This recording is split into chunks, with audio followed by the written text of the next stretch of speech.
Bismillahirrahmanirrahim. Assalamualaikum warahmatullahi wabarakatuh.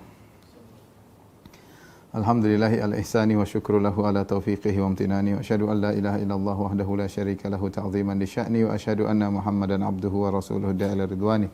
Allahumma salli alaihi wa ala alihi wa ashabihi wa ikhwani.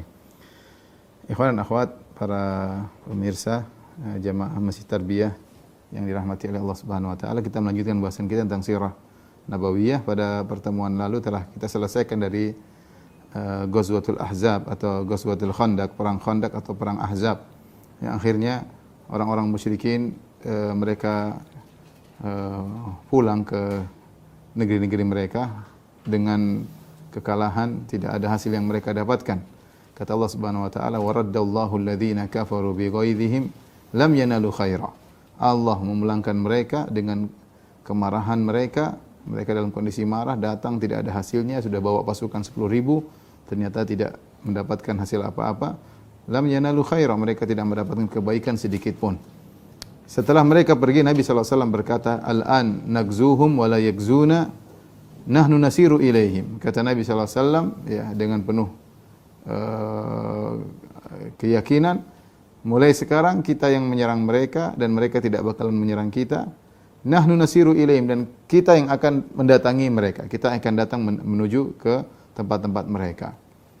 Dan ketika orang kafir pulang, mereka dalam kondisi ya jiwa mereka jatuh, kemudian semangat mereka buyar ya. Hasil tidak ada ya. Sehingga pede mereka pun hancur ya.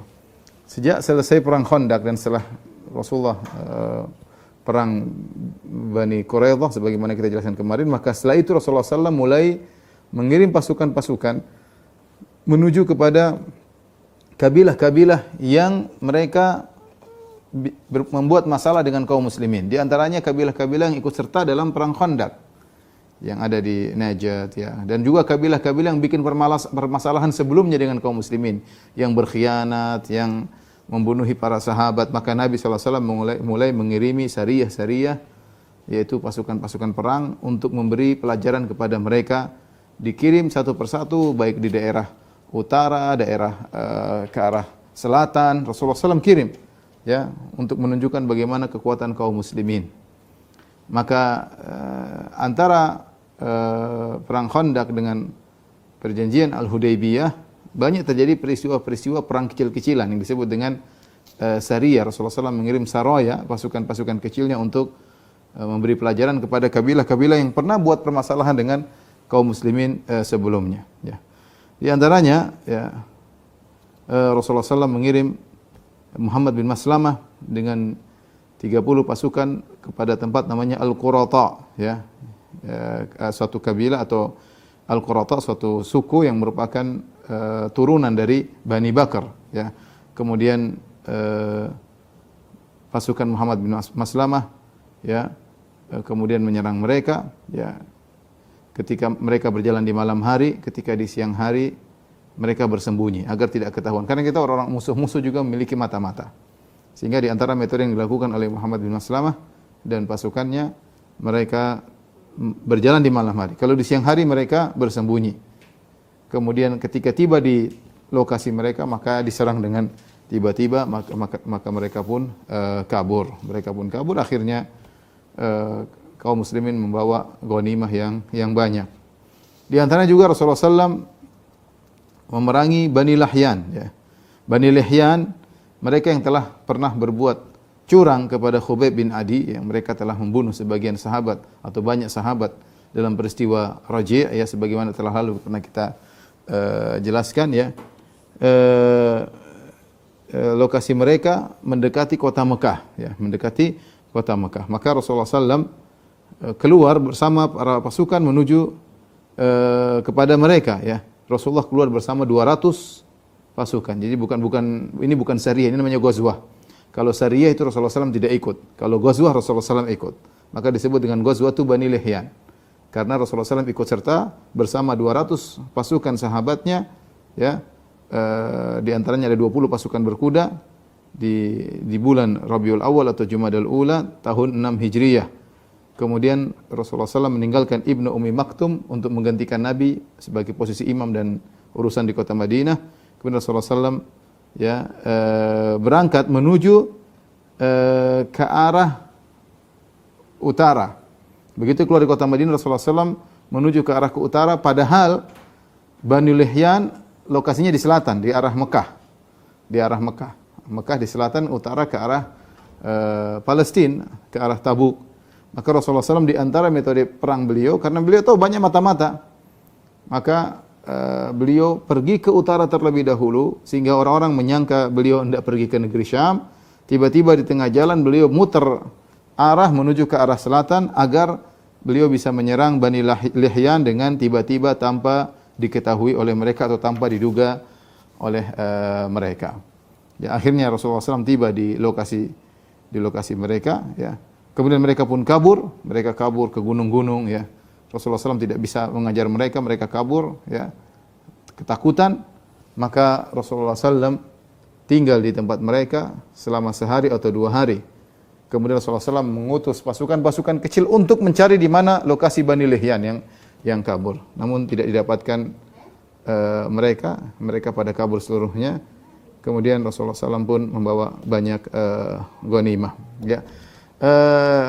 Sebenarnya Allah mengatakan bukanlah kebiasaan orang-orang Arab untuk kabur dalam peperangan. Biasanya mereka kuat dalam menghadapi peperangan, tetapi di antara keistimewaan Nabi SAW yang tidak diberikan kepada nabi-nabi sebelumnya, kata Nabi SAW, nusirtu birru'bi masirata syahrin. Aku diberi kekuatan oleh Allah dengan rasa takut yang dilemparkan oleh Allah ke dalam hati-hati musuh sebulan sebelum perjalanan, ya, sebulan sebelum Nabi sampai ke tempat mereka. Jadi mereka ini dalam kondisi ketakutan. Ya, Rasulullah SAW ingin menyerang mereka. Sebenarnya mereka punya kekuatan, tapi kalau sudah masuk rasa takut, mereka bingung menghadapinya. Akhirnya mereka kabur. Padahal mereka orang-orang Arab terkenal pemberani, tapi akhirnya ketika datang pasukan Rasulullah SAW, mereka pun kabur. Ya. Ini diantara perang kecil yang dikirim, dan banyak Sariyah Muhammad bin Salamah kepada Dzil Qassah, ya, tidak mungkin saya bacakan semuanya. Kemudian juga Sariyah Abu Ubaidah bin Jarrah Rasulullah SAW kirim kepada Dzil Qassah juga, ya. Kemudian juga Sariyah Zaid bin Harithah dikirim ke Bani Sulaim di Al-Jamum, ya. Al-Jamum sudah dekat dengan Mekah. Kalau orang-orang yang sering umrah atau haji pasti lewat Jamum. Al-Jamum itu tempat checkpoint terakhir sebelum masuk kota Mekah, itu namanya Al-Jamum, yang di situ banyak pemeriksaan kalau kita umrah atau haji, itu namanya Al-Jamum. Ya, kira-kira mungkin 80 kilo dari kota Mekah, ya, sebelum masuk kota Mekah. Jadi Rasulullah SAW mengirim pasukan sampai jauh dari Madinah ke Al-Jamum, ya kira-kira 400 kilo, 350 atau 400 kilo, ya, dipimpin oleh Zaid bin Harithah ke Bani Sulaim, ya, sampai ke areal Jamum. Intinya banyak sariyah-sariyah yang dikirim oleh Nabi SAW, ya, ke arah utara, ke arah selatan, ke arah timur, ya, semuanya untuk memberi kegentaran kepada musuh-musuh Islam, dan orang-orang Quraisy pun mendengar tentang hebatnya kaum muslimin, ya, hebatnya kaum muslimin. Kemudian di antara sariyah yang dikirim oleh Nabi SAW pada Jumadul Ula tahun 6 Hijriah adalah Rasulullah SAW mengirim Zaid bin Harithah bersama 170 pasukan. Tujuannya ke arah Al-Ais, ya. Tujuannya adalah untuk menghadang kafilah dagang Quraisy yang datang dari Syam. Kebetulan ketika itu ada kafilah dagang dari negeri Syam, karena kita orang-orang Quraisy mata pencaharian mereka adalah perdagangan.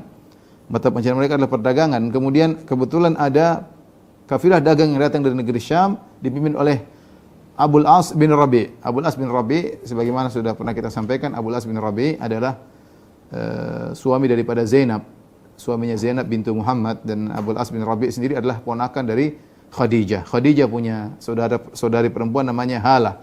Khadijah bintu Khuwailid, istri Nabi SAW, punya saudari perempuan namanya Halah bintu Khuwailid. Halah ini punya putra namanya Abul As bin Rabi. Dan sebagaimana pernah kita jelaskan, Abul As bin Rabi menikah dengan Zainab atas isyarat dari Khadijah bintu Khuwailid. Rupanya kafilah dagang tersebut dibawa oleh Abul As ibn Rabi'. Akhirnya Zaid bin Harithah berhasil menghadang kafilah dagang tersebut. Kemudian mereka merampas barang-barang dagang yang dibawa oleh Abul As, di antaranya perak yang banyak milik Safwan bin Umayyah. Safwan bin Umayyah adalah Safwan bin Umayyah bin Khalaf. Umayyah bin Khalaf adalah majikannya Bilal yang telah menyiksa Bilal dan telah tewas dalam perang Badar. Punya anak namanya Safwan bin Umayyah yang dendam kepada Nabi luar biasa karena ayahnya terbunuh dalam perang Badar. Kemudian juga mereka kaum muslimin selain merebut barang-barang dari kafilah dagang tersebut, kaum muslimin juga menawan sebagian mereka, di antaranya Abul As bin Rabi'. Setelah mereka tawan, lantas mereka bawa tawanan tersebut ke kota Madinah. Ya. Dan Abul As bin Rabi', mantunya Nabi SAW, termasuk orang-orang yang kaya raya di kota Mekah, termasuk pedagang besar dan terkenal dengan orang yang amanah. Ya. Maka akhirnya ketika sampai di Madinah, Abul As menemui Zainab radhiyallahu taala anha. Ya, Zainab, ya, karena Zainab sudah duluan pergi ke kota Madinah ketika selesai perang Badar. Karena Abul As pernah ditawan sebelum dalam perang Badar, kemudian dibebaskan oleh Nabi SAW dengan syarat Zainab dibawa ke kota Madinah. Akhirnya Abul As pulang ke Mekah, kemudian Zainab ke kota Madinah, sehingga mereka pun terpisahkan. Perang Badar terjadi pada tahun 2 Hijriah, sementara kejadian ini pada tahun 6 Hijriah. Mereka sudah terpisah 4 tahun. Ternyata kesempatan bagi Abul As, dan dia masih musyrik ketika itu. Kemudian dia menemui istrinya Zainab, dan ketika itu belum turun larangan lelaki musyrik menikah dengan wanita muslimah, belum turun. Ayat tersebut turun belakangan, ya. Seperti sekarang sudah tidak boleh lelaki musyrik menikah dengan wanita muslimah, tetapi boleh lelaki muslim menikah dengan ahlul kitab, Nasrani atau Yahudiyah. Kemudian akhirnya minta perlindungan dari Zainab, dan akhirnya Zainab pun melindunginya, ya, tidak ada yang boleh mengganggu Abul As, ya. Waktu itu dia masih musyrik. Akhirnya Rasulullah sallallahu alaihi wasallam, ya, minta para sahabat untuk mengembalikan harta yang sudah mereka ambil. Harta tersebut sangat banyak, sebagai penghormatan Nabi kepada Abul As karena dia seorang mantu yang amanah. Meskipun di zaman kesulitan ketika di Mekah, dia tidak berkhianat. Ini sudah pernah kita sampaikan. Sementara mantu-mantu Nabi yang lain, suaminya Ruqayyah dan suaminya Ummu Kulthum, mereka berkhianat. Mereka menceraikan Ummu Kulthum dan mereka menceraikan Ruqayyah. Adapun Abul As, dia tidak menceraikan Zainab, padahal ketika itu Nabi dalam kondisi sulit, dalam kondisi ditindas. Meskipun dia musyrik, dia tidak menceraikan Zainab. Dan ini hal yang diingat oleh Nabi SAW. Akhirnya Rasulullah SAW minta kepada para sahabat untuk mengembalikan harta yang telah mereka ambil yang dibawa oleh Abul As. Ya. Kemudian akhirnya para sahabat mengembalikan hal tersebut. Semuanya dikembalikan kepada Abul As. Kemudian Abul As pulang ke kota Mekah, balik kota Mekah ke tempat orang-orang Quraisy. Ya, kemudian dia kembalikan seluruh harta-harta milik Quraisy. Kemudian dia berkata, "Ya ma'syara Quraisy, hal baqiya li ahadin minkum indi malun lam ya'khudhu?" Apakah masih ada orang yang belum ambil hartanya? Kata mereka semuanya, "La, kami tidak ya Abul As." "Fajazakallahu khairan." Semoga Allah membalas engkau dengan kebaikan. "Wa qad wajadnaka wafiyan kariman." Kami dapati engkau adalah seorang yang setia, yang menunaikan amanah, engkau yang karim, engkau yang seorang yang mulia. Ketika mereka memuji Abul As, saat itu Abul As berkata, "Asyhadu an la ilaha illallah wa anna Muhammadan abduhu wa rasuluh." Aku bersaksi bahwasanya tidak ada sembahan yang berhak disembah kecuali Allah dan Muhammad adalah utusannya dan rasulnya. Ya. Dia masuk Islam di depan mereka, ya. "Wallahi ma mana'ani minal Islam indahu illa takhawufu an tadhunnu anni innama aradtu an akula amwalakum." Saya sebenarnya mau masuk Islam sejak di Madinah. Tapi saya khawatir kalau saya masuk Islam di sana, kalian menyangka saya akan makan harta kalian. Makanya saya kembalikan dulu. Kalau saya sudah kembalikan dulu, maka saya umumkan kepada kalian, aslamtu, aku sudah masuk Islam. Ya. Kemudian dia pun pergi menuju Nabi SAW, menuju kota Madinah di bulan Muharram di awal tahun 7 Hijriah. Taib, ini di antara kejadian antara Ghazwat Khandaq dengan Hudaybiyah, ya. Abul As ketika menikah dengan Zainab, mereka punya anak dua, di antaranya namanya Ali, dan Ali meninggal dunia, ya. Kemudian di antaranya Umamah, ya.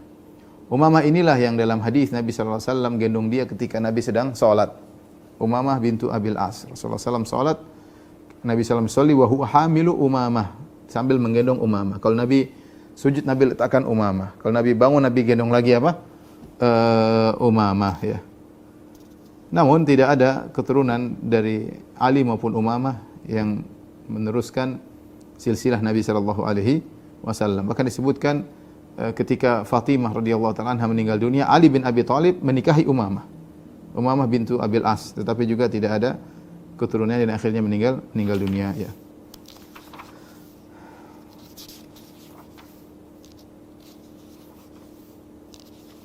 Tapi banyak sekali syariah-syariah yang dikirim oleh Nabi sallallahu alaihi wasallam untuk beri pengumuman kepada orang-orang sekitar bahwasanya Islam semakin kuat, ya, pamornya semakin kuat, haibahnya, ya, karismatik Islam semakin bersinar, orang-orang musyrikin mulai gentar, orang-orang Quraisy mendengar Rasulullah SAW mengirim pasukan ke sana kemari, ya, kemudian mental mereka sudah hancur sejak kalah dalam perang Khandaq, ya. Di antara syariah yang penting untuk kita ceritakan adalah syariah Abdullah bin Atiq yang dikirim oleh Nabi SAW untuk membunuh Salam ibni Abil Huqaiq. Siapa Salam ibnu Abil Huqaiq? Salam ibnu Abil Huqaiq ini adalah termasuk pembesar dari Bani Nadir bersama Huyai bin Akhtab. Huyai bin Akhtab bapaknya Sofiyah. Yang keduanya Salam ibnu Abil Huqaiq, ya. Dialah yang bersama Huyai bin Akhtab yang memprovokasi orang-orang Quraisy untuk menyerang kota Madinah dalam perang Khandaq. Dia juga. Dia memprovokasi orang-orang Quraisy, memprovokasi kabilah-kabilah untuk menyerang kota Madinah. Di antara penyebab terjadinya perang Khandaq adalah provokasi Salam ibnu Abil Huqaiq. Huyai bin Akhtab sudah tewas, ya, dalam perang Bani Quraidah sebagaimana kita sampaikan pada pertemuan lalu. Yang ini belum, maka Nabi harus memberi pelajaran kepada orang ini, ya. Enak saja mereka membuat kekacauan, maka Nabi beri pelajaran kepada ini Yahudi, Salam ibn Abil Huqaiq, ya, seorang Yahudi. Maka Rasulullah SAW mengirim sahabat Abdullah bin Atiq untuk membunuhnya, ya.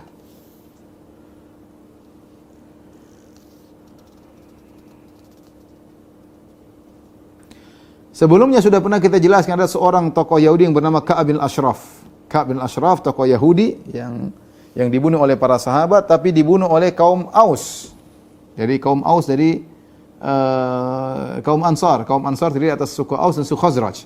Suku Aus dari suku kaum Ansar membunuh tokoh Yahudi yang bernama Ka'ab bin Ashraf. Maka suku Al-Khazraj ingin menyaingi suku Al-Aus. Mereka ingin punya jasa kepada Islam. Kata mereka, kalau kalian sudah membunuh Ka'ab bin Ashraf, kami ingin membunuh Yahudi yang lain, Salam bin ibnu Abil Huqaiq. Ya, maka mereka minta izin kepada Nabi SAW agar mereka lah yang akan menjalankan tugas membunuh Salam ibnu Abil Huqaiq. Maka keluarlah Abdullah bin Atiq radhiyallahu taala anhu bersama 6 orang dari suku Khazraj untuk membunuh Salam bin Abil Huqaiq. 6 orang tersebut adalah Abdullah bin Atiq, Abdullah bin Utbah, Mas'ud bin Sinan, Abdullah bin Unais, Abu Qatadah, dan Khuzai bin Aswad radhiyallahu taala anhum ajma'in. Kemudian Rasulullah SAW menjadikan Abdullah bin Atiq sebagai pimpinan dari Sariyah tersebut, pasukan kecil tersebut. Dan Nabi menasihati mereka, jangan sampai kalian bunuh anak-anak di sana, jangan sampai kalian bunuh perempuan. Ada aturan-aturan adab dalam berjihad, dalam berperang, ya. Maka dan Salam bin Abil Huqaiq ini lokasinya di Khaybar. Dia tinggal di Khaybar. Karena setelah Bani Nadir diusir, mereka kabur ke Khaybar. Khaybar kira-kira 170-180 dari kota Madinah, sebelah utara kota Madinah.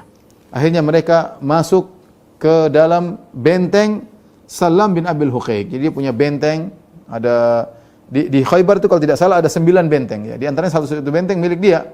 Yang mau masuk ada gerbangnya dikunci, kalau sudah malam dikunci, tidak ada yang bisa masuk. Akhirnya para sahabat 6 orang ini mereka menunggu sampai waktu menjelang maghrib. Ketika matahari sudah terbenam dan orang-orang sudah pada pulang dari penggembalaan, sudah masuk ke benteng kembali. Tadinya mereka menggembalakan unta-unta mereka, kambing-kambing mereka di luar benteng, kemudian mereka masuk kembali. Abdullah bin Atiq berkata kepada para sahabatnya, "Ijlisu makanakum, kalian tunggu di sini. Fa inni muntaliqun mutalattifun lil bawwab, la'alli an adkhul." Saya akan berusaha bersikap lembut di depan orang penjaga gerbang. Siapa tahu saya bisa masuk. Akhirnya dia pun mulai berjalan pelan-pelan menuju pintu gerbang benteng Salam bin Abil Huqaiq. Kemudian dia menutup wajahnya dengan bajunya, seakan-akan dia ada seakan-akan dia buang hajat ya. Orang-orang sudah pada masuk. Tiba-tiba penjaga gerbang berkata, "Ya Abdullah, wahai fulan, in kunta turidu an tadkhul fadkhul." Kalau kau ingin masuk, masuk. Fa inni uridu an ughliqal bab. Saya ingin kunci pintu, mau masuk, masuk. Maka Abdullah bin Atiq kesempatan dia pun masuk. Fakamantu, saya pun sembunyi, setelah saya masuk saya sembunyi diam-diam. Tatkala orang-orang sudah masuk semuanya, dia pun kunci pintu. Penjaga gerbang tadi kunci pintu. Kemudian dia meletakkan kunci-kuncinya di suatu tempat dan diikuti oleh Abdullah bin Atiq. Ya. Setelah orang itu pergi, mulai diambil kunci tersebut. Diambil kunci tersebut, ya. Kemudian ternyata Salam bin Abil Huqaiq ini sering ngobrol di malam hari dan dia punya teman-teman sering ngobrol di kamarnya bagian atas ya. Kalau mau naik harus naik tangga dulu baru kemudian ketemu dengan Salam bin Abil Huqaiq. Dia lagi ngobrol sama kawan-kawannya begadang di malam hari. Setelah ngobrol akhirnya teman-teman yang ngobrol semuanya pada pulang. Ya. Pada pulang. Setelah mereka semua sudah pulang, kemudian mulailah Abdullah bin Atiq masuk ke dalam menuju kamar di tengah-tengah benteng. Siap dia dapat pintu, dia buka, dia masuk terus dia kunci dari dalam. Supaya enggak ada yang bisa masuk. Dia masuk pintu berikutnya karena kamarnya di dalam, ya. Dia masuk pintu berikutnya, dia buka, dia masuk, dia kunci dari dalam sehingga orang luar tidak bisa masuk. Terus, ya. Sampai tiba di kamarnya Salam bin Abil Huqaiq. Ketika itu sudah dalam kondisi gelap. Dia sudah di tempat tidurnya dalam kondisi gelap. Lampu sudah dimatikan. Dia bingung, di mana lokasinya Salam? Tidak kelihatan, gelap. Dia sudah bawa pedang, ingin bunuh orang ini. Maka dia berteriak, Salam bin Abil Huqaiq namanya Abu Rafi. Dia panggil, "Ya Abu Rafi." Dia panggil, "Ya Abu Rafi." Maka Salam bin Abil Huqaiq Yahudi ini berkata, "Man hadha?" Siapa itu?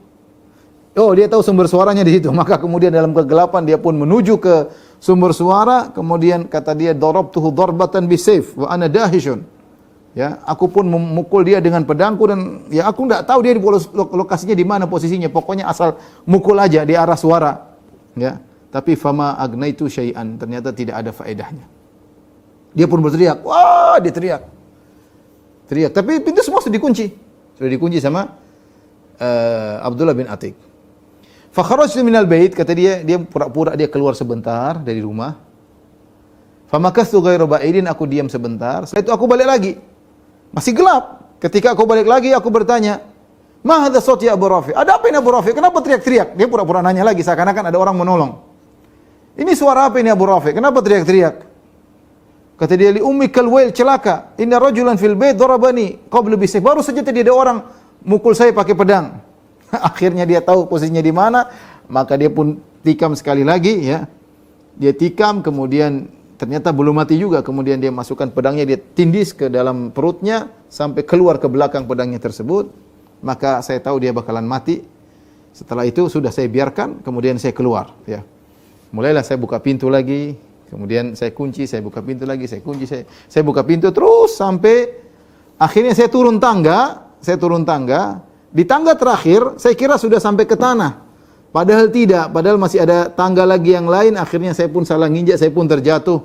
Ya, sehingga kakiku patah ya. Akhirnya saya pun ikat dengan imamahku, kemudian saya berjalan ya. Sampai saya duduk dekat pintu gerbang. Ya, aku berkata, kata Abdullah bin Atiq, aku tidak akan keluar malam ini sampai aku tahu dia sudah mati atau belum. Subhanallah, ketika di pagi hari, ya, ketika ayam berkokok, maka ada pengumuman bahwasanya Abu Rafi, pedagang besar yang berdagang di Hijaz, ya, telah tewas. Ya. Maka segera aku pun keluar. aku pun balik ke Nabi sallallahu alaihi wasallam dengan sahabat-sahabatku. Akhirnya aku ceritakan kepada Nabi sallallahu alaihi wasallam apa yang terjadi pada diriku dan bagaimana kakiku terluka.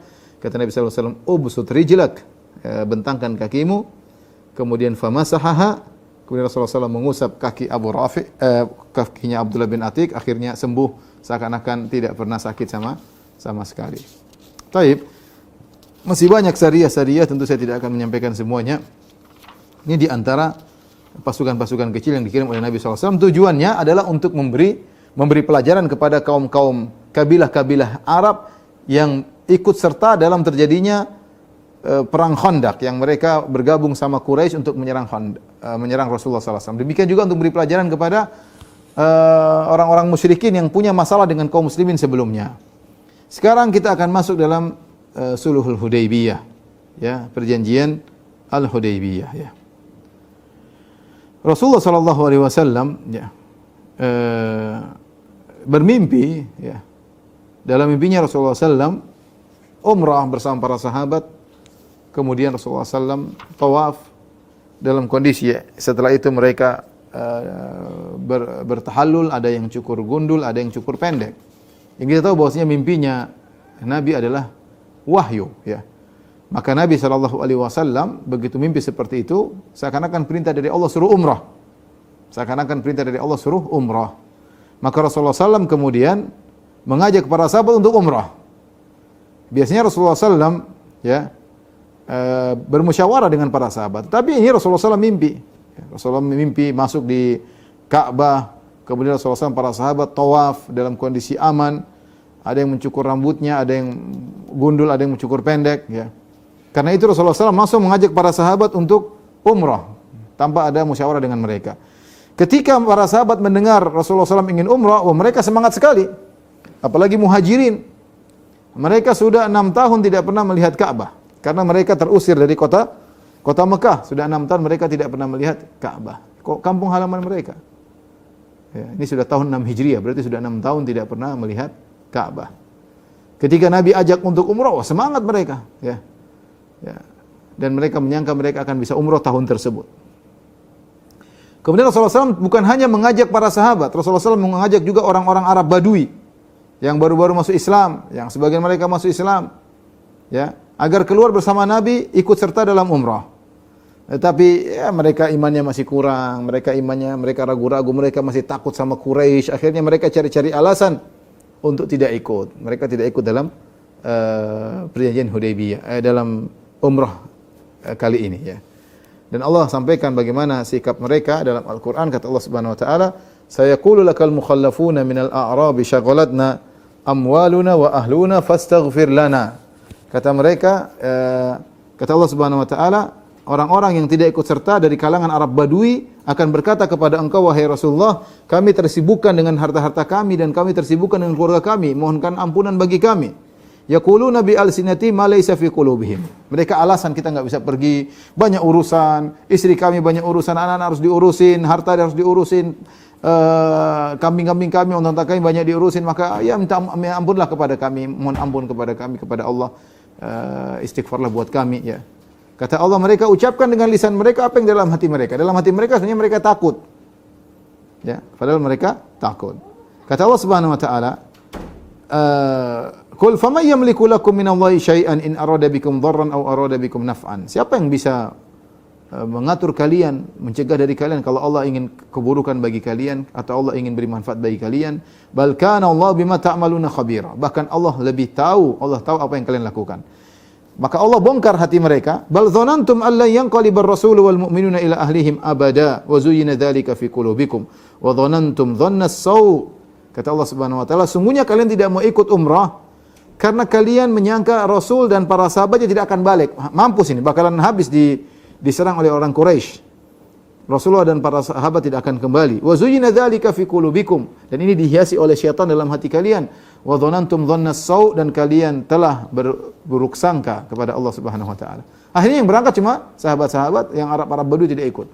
Jumlah para sahabat ada khilaf, ada yang mengatakan 1.400, ada yang mengatakan 1.500. Mereka orang spesial. Sampai turunlah firman Allah Subhanahu wa taala tentang hal ini, peristiwa ini disebut dengan Fatham Mubina. Inna fatahna laka fatham mubina. Sungguh kami telah memberikan kepada engkau kemenangan yang nyata. Al-Fath di sini, Fathah Mubina, bukan Fatu Makkah, bukan, tapi dia adalah Sulhul Hudaybiyah. Perjanjian Hudaybiyah. Yang Allah abadikan dalam Al-Quran. Yang Allah sebutkan dalam surat Al-Fatah, kata Allah, laqad radiyallahu 'anil mu'minina idh yubayyi'unaka tahta syajara fa'alima ma fi qulubihim fa anzala sakinata 'alaihim. Ya, kata Allah Subhanahu wa taala, sungguh Allah telah ridha kepada orang-orang beriman yang membayat engkau di bawah sebuah pohon. Yaitu mereka para sahabat 1.400 orang ini atau 1.500 orang ini. Allah ridha kepada mereka. Ya, dan Nabi mengatakan tidak akan masuk neraka orang-orang yang berbayat kepadaku pada hari ini di bawah pohon ini. Semuanya jamin masuk surga. Semuanya orang-orang beriman yang luar biasa iman mereka, kecuali satu orang, ada orang munafik. Ya, saya lupa kalau tidak salah namanya Jad bin Qais atau siapa, dia munafik yang ikut serta dalam pasukan tersebut. Tapi sisanya semuanya 1.400 orang atau 1.500 orang atau 1.500 orang semuanya dijamin masuk surga. Ya, dijamin masuk surga. Maka Nabi SAW ketika keluar, Nabi SAW bersama para sahabat membawa silahul musafir. Bukan membawa persenjataan orang sedang bersafar. Orang bersafar apa yang dibawa? Si pedang secukupnya, ya. Secukupnya kalau ada perampok bisa dilawan, bukan membawa alat tempur yang maksimal, ya. Karena mereka tidak niat untuk bertempur. Mereka niatnya untuk umrah. Sehingga Nabi ingin menunjukkan bahwasanya dia tidak ingin perang, tetapi dia ingin umrah. Makanya Nabi SAW membawa persenjataan yang biasa dibawa oleh orang-orang yang sedang bersafar. Bukan persenjataan yang dibawa oleh orang yang ingin menyerang. Bahkan Nabi membawa hadyu. Yang membawa hadyu, membawa onta, membawa kambing untuk dibawakan, untuk diserahkan di Mekah, disembelih di Mekah. Ya, dan orang-orang musyrikin tahu akan hal ini. Mereka mengagungkan al-hadyu, yaitu mereka mengagungkan hewan-hewan yang diserahkan kepada Allah Subhanahu wa taala untuk disembelih di kota Mekah dan dibagikan di sana, ya. Bahkan di antaranya Rasulullah SAW membawa 70 ekor onta. Di antaranya adalah onta milik Abu Jahal yang direbut oleh Nabi SAW dalam perang Badar, ya. Dan ada tandanya, orang tahu itu ontanya Abu Jahal. Nabi bawa untuk diserahkan kepada Allah Subhanahu wa taala.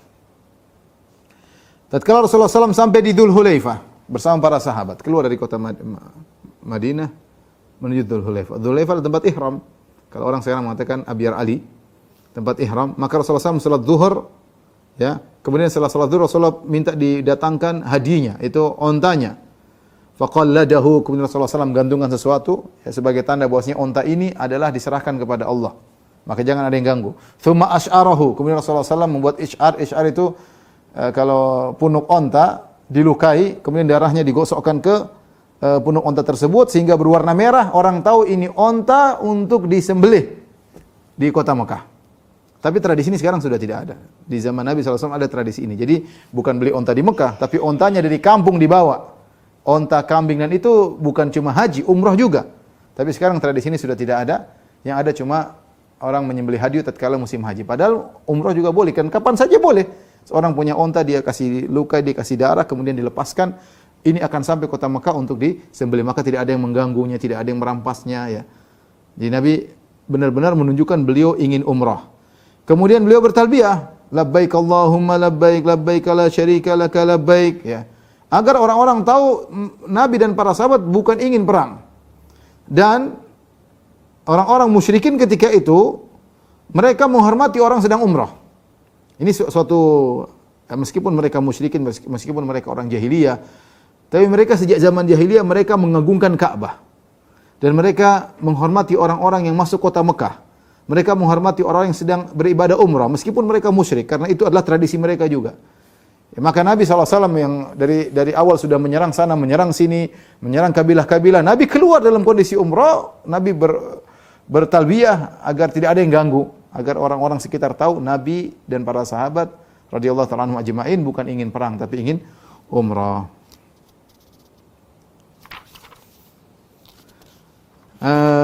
Kemudian di tengah perjalanan ada Abu Qatadah, ini cerita ringkas saja. Abu Qatadah radhiyallahu ta'ala anhu, dia ikut bersama Nabi SAW, tapi dia belum berihram.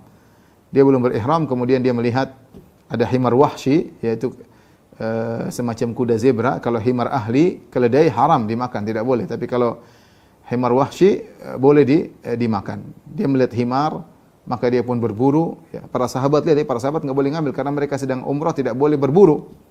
Abu Qatadah yang belum ihram, dia berburu. Setelah dia berburu, kemudian dia panggang, dia masak, kemudian dia ngajak para sahabat yang sedang masih ihram untuk makan.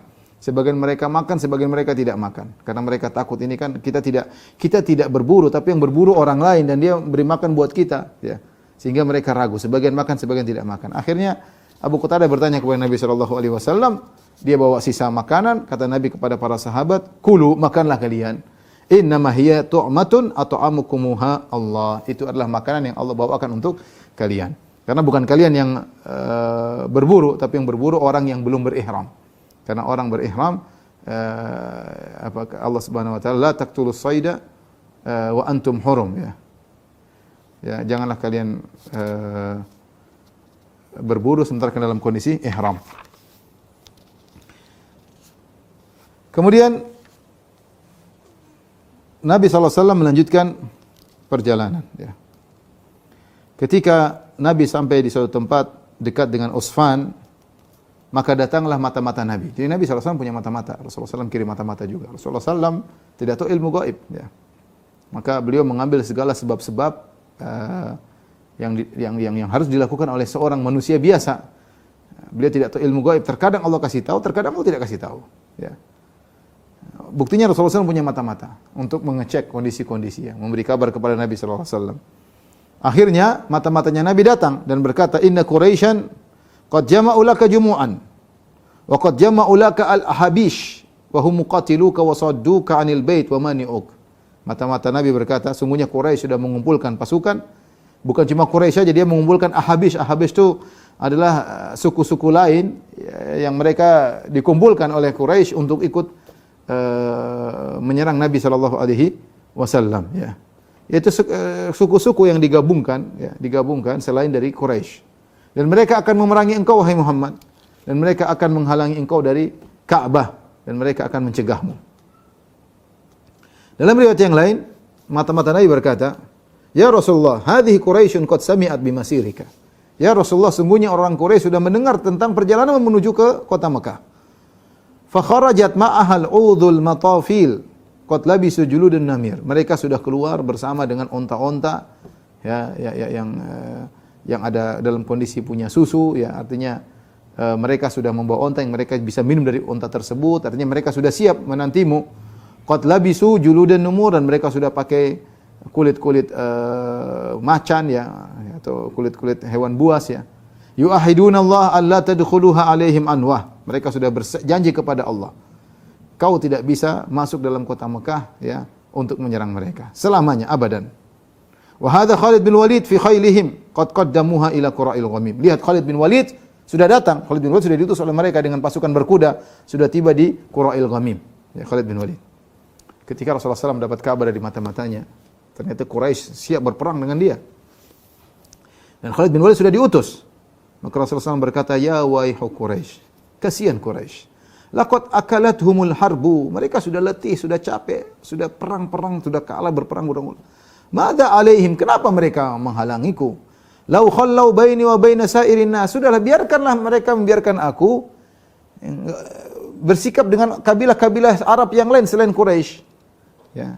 Nabi menghadapi Quraisy dan juga kabilah-kabilah yang banyak, kabilah Ghatafan, banyak kabilah-kabilah yang lainnya. Biarkanlah aku berurusan dengan kabilah-kabilah yang lain. Fa in asabuni kana alladhi aradu. Enggak usah bermusuhan denganku. Sudah suruh mereka nonton orang Quraisy. Biarlah aku berperang lawan suku-suku yang lain yang bermusuhan denganku. Kalau ternyata aku kalah, bukankah itu yang menyenangkan mereka? Sudah mereka nonton saja. Wa in adharani Allahu alaihim dakhalu fil Islam wa hum wafirun. Kalau mereka kalah, aku yang menang, ya, maka silakan orang-orang Quraisy masuk Islam dan mereka banyak, enggak ada masalah. Mereka yang bahagia kalau masuk Islam, ya. Wa in lam yaf'alu qatalu wa bihim quwwah. Kalau mereka tidak mau masuk Islam, ya sudah berperang lawan aku dan mereka punya kekuatan. Famadza tadhunnu Quraisy, ya. Apa yang disangkakan oleh Quraisy? Wallahi inni la azalu ujahiduhum ala alladhi ba'athani Allah lahu hatta yudhhirahu Allahu lahu aw tanfaridu hadhihi salifah. Kata Nabi, apa yang dipersangkakan oleh Quraisy dariku? Demi Allah, aku akan berjihad melawan mereka kalau mereka menghalangi terus. Aku akan berjihad melawan mereka sampai Allah memenangkan aku atau leherku putus dari badanku. Kata Nabi sallallahu alaihi wasallam. Ya. Akhirnya setelah datang kabar dari mata-mata Nabi SAW, maka Nabi berdiskusi sama para sahabat. Dan Nabi SAW selalu berdiskusi. Dan ini adalah sifat Nabi SAW. Wa syawirhum fil amr. Kata Allah, bermusyawarah dengan mereka. Wa amrum syura bainhum. Dan mereka, Rasulullah, sifat orang beriman adalah mereka bermusyawarah. Rasulullah SAW selalu bermusyawarah kecuali pada perkara-perkara yang turun wahyu. Nabi tidak bermusyawarah. Ya, seperti Nabi mimpi berangkat untuk berumrah, Nabi tidak bermusyawarah, berangkat karena wahyu. Dan kalau Nabi sudah bermusyawarah, para sahabat ngerti, berarti bukan wahyu. Kalau para sahabat ragu, para sahabat bertanya, ya Rasulullah, ini wahyu atau bukan? Kalau wahyu ya sudah, kalau bukan, mereka bermusyawarah, diskusi. Dan mereka tidak ragu untuk beri masukan kepada Nabi. Mereka tidak ragu. Kenapa? Karena Nabi memiliki sifat untuk menerima masukan. Maka seorang pemimpin harusnya memiliki sifat tersebut, memberi kesempatan dan anak buahnya tahu siap memberi masukan. Beda kalau setiap kasih masukan ditolak, setiap dimasukan ditolak, setiap kasih masukan direndahkan, ya orang tidak akan mau kasih masukan. Tapi karena sifat Nabi akhlak yang mulia, sehingga para sahabat kalau ada musyawarah mereka kasih masukan karena mereka tahu Nabi adalah tipenya menerima masukan. Kata Rasulullah SAW, "Asyiru ayyuhan nas alayya." Bagaimana menurut kalian wahai para sahabatku? Kasih ide kepadaku, ya. Atarawna an amila ila iyalihim wa dharari haula'i alladhina yuriduna an yasudduna 'anil bait fa in ya'tuna kana Allah 'azza wa jalla qad qata'a 'aynan minal musyrikin wa illa taraknahum mahrubin. Kata Nabi, bagaimana? Apakah kita sekarang ini kan ada Quraisy, ada Ahabish. Ahabish ini suku-suku lain yang ada di sekitar Mekah. Gimana mumpung kita masih di sini sebelum kita masuk ke Mekah? Bagaimana menurut kalian wahai para sahabatku? Apa kita serang itu keluarga-keluarga mereka, kita tawan orang-orang Ahabish, sehingga orang-orang Ahabish nanti kalau keluarganya ditawan, mereka akan menolong keluarga mereka. Kalau mereka sudah sibuk ngurusi keluarga mereka, kita perang kok sama Quraisy. Kata Nabi, mau perang? Oke. Ya. Bagaimana menurut kalian? Maka Abu Bakar As-Siddiq berbicara. Beliau berkata, "Ya Rasulullah, kharajta 'amidan li hadzal bait." Ya Rasulullah, engkau keluar untuk umrah. La turidu qatla ahadin, kau tidak ingin memerangi, membunuh seorang pun. La harba ahadin, kau tidak ingin memerangi seorang pun. Fatawajjah lahu. Faman saddana anhu qatalna. Sudah, kita menuju ke Ka'bah. Ada yang menghalangi, kita perang. Tidak usah kita urusin Ahabish, suku-suku itu enggak usah. Sudah, kita menuju kita ke Mekah, ingin umrah. Ada yang halangi, kita perangi. Ini ide dari Abu Bakar radhiyallahu ta'ala anhu dan diterima oleh Nabi sallallahu alaihi wasallam. Nabi tadi sudah kasih ide bagaimana kalau kita ya berpikir secara strategi sebagai seorang panglima, bagaimana ya? Ini kan musuh gabung nih. Ya ada suku Quraisy, ada suku Ahabish. Caranya gimana? Disibukinlah keluarganya, ditawan dulu Ahabish karena mereka tinggal di luar Mekah, nanti mereka sibuk sehingga tinggal Quraisy. Kalau Quraisy kan musuh lebih sedikit. Tapi Abu Bakar mengatakan tidak. Udahlah kita menuju ke Ka'bah, ada yang menghalangi, kita perangi. Rasulullah SAW menerima, kata Rasulullah SAW, "Umdu ala bismillah." Jalan dengan nama Allah Subhanahu wa taala. Ketika Rasulullah sampai dekat Usfan, ya, Khalid bin Walid dengan pasukan berkudanya, 200 pasukan berkuda, ya, di antaranya ada Ikrimah bin Abi Jahal. Sudah sampai menuju kepada Nabi sallallahu alaihi wasallam dan mereka bikin saf. Ya, antara kaum muslimin dengan kiblat, antara kaum muslimin dengan kiblat. Ya. Dalam hadis dari Abu Ayyash Az-Zurqi, beliau berkata radhiyallahu anhu, "Kunna ma'a Rasulullah sallallahu alaihi wasallam bi Usfan." Ya, sudah dekat Mekah, kami sedang di Usfan. Fastaqbalal musyrikun, tiba-tiba kaum musyrikin menghadangi kami. Alaihim Khalid bin Walid, di antara mereka ada Khalid bin Walid, panglima yang sangat hebat. Wa hum bainana wa bainal qiblah. Dan mereka ada antara kami dengan kiblat. Jadi mereka di arah kiblat dari Mekah. Ya, Rasulullah menghadap kiblat salat. Fa shalla bina Rasulullah sallam adh-dhuhra. Ya, kami pun salat zuhur.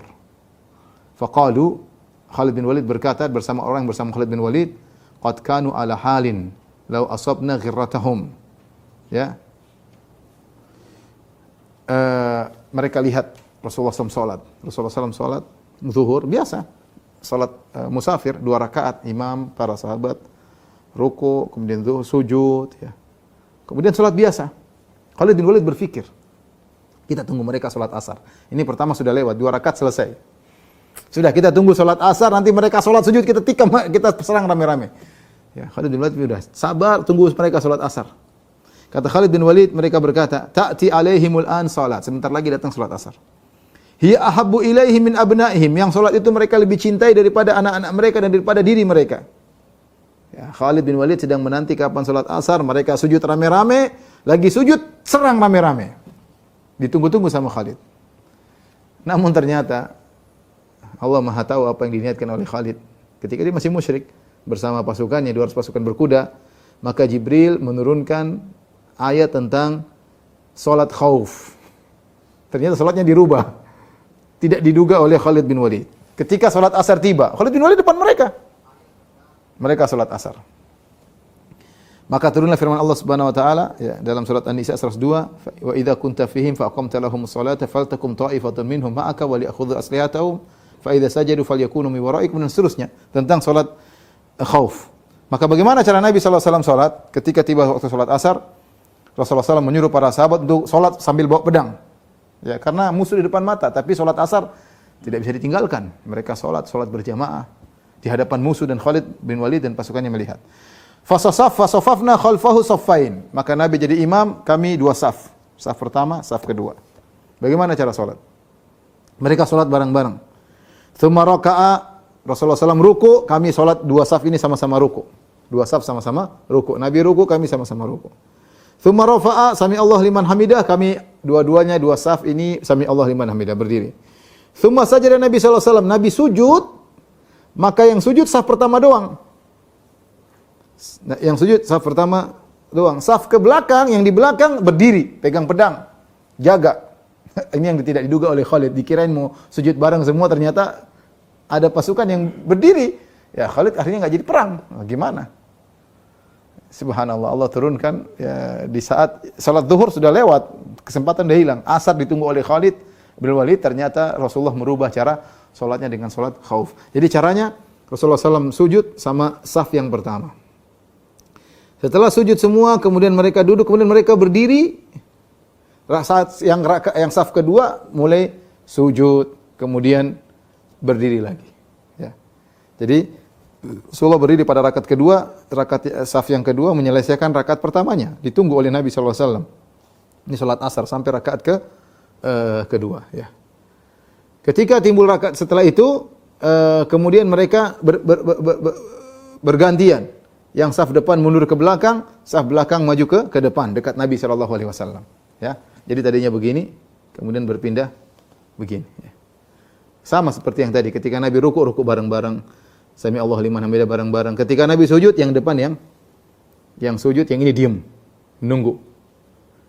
Setelah kemudian tatkala mereka duduk, baru yang lain kemudian duduk, kemudian tasyahud bareng-bareng, baru kemudian salam bareng-bareng. Dengan demikian mereka tetap mengawasi musuh sehingga Khalid bin Walid akhirnya tidak jadi menyerang mereka. Ini pertama kali terjadi salat khauf ketika dalam peristiwa Al-Hudaybiyah, ya. Tentu cara-cara salat khauf banyak sekali, ya, datang dalam banyak riwayat, ya. Tapi di antaranya tadi yang saya sebutkan. Kemudian Rasulullah SAW melanjutkan perjalanan, ya. Rasulullah SAW mengatakan, siapa yang bisa menunjukkan jalan lain? Ya. Maka ada sahabat yang menunjukkan jalan lain, ya. Sampai akhirnya Rasulullah SAW tiba suatu tempat namanya Thaniyatul Mirar. Thaniyatul Mirar, yang tinggal turun langsung ke arah Quraisy, ke arah situ. Ya. Mudah untuk bertemu dengan orang Quraisy. Tiba-tiba unta Nabi yang bernama Al-Qaswa tidak mau jalan. Barakatil Qaswa, unta Nabi tiba-tiba duduk tidak mau berdiri. Orang-orang berkata, sahabat berkata, hal, ayo jalan. Fa'alahat, ontanya tidak mau berdiri. Maka sahabat berkata kepada Rasulullah, khala'atil qaswa, ya Rasulullah, ya, ontamu al-qaswa tidak mau jalan. Maka Rasulullah SAW berkata, ma khala'atil qaswa, bukan ontaku tidak mau jalan. Ini dalil bahwasanya boleh kita namakan hewan yang kita miliki dengan nama, ya. Rasulullah menamakan ontanya dengan al-qaswa, ya. Al-qaswa, ya. Boleh namakan kalau punya kucing dengan nama tertentu, boleh-boleh saja. Wa ma dzaka laha bi khuluq, kata Nabi sallallahu alaihi wasallam, ontaku ini bukannya tidak mau jalan. Dan itu bukan akhlak dia, bukan perangai ontaku. Walakin habasaha habisul fil, tapi yang buat dia tidak bisa jalan adalah Allah yang pernah menghalangi gajahnya Abraha untuk masuk ke kota Mekah. Sebagaimana kita pernah ceritakan di awal-awal sirah Nabi ketika Abraha membawa sekitar 8 gajah, ya, dan gajah terbesar namanya Mahmud, ya, dengan tujuan untuk mencongkel Ka'bah. Semuanya bawa rantai untuk mencongkel Ka'bah rame-rame dengan 8 ekor gajah. Sampai gajah tersebut berjalan suatu tempat, akhirnya gajah tersebut tunduk tidak mau jalan. Tidak mau jalan. Kalau disuruh ke Mekah enggak mau jalan, tapi kalau suruh balik jalan.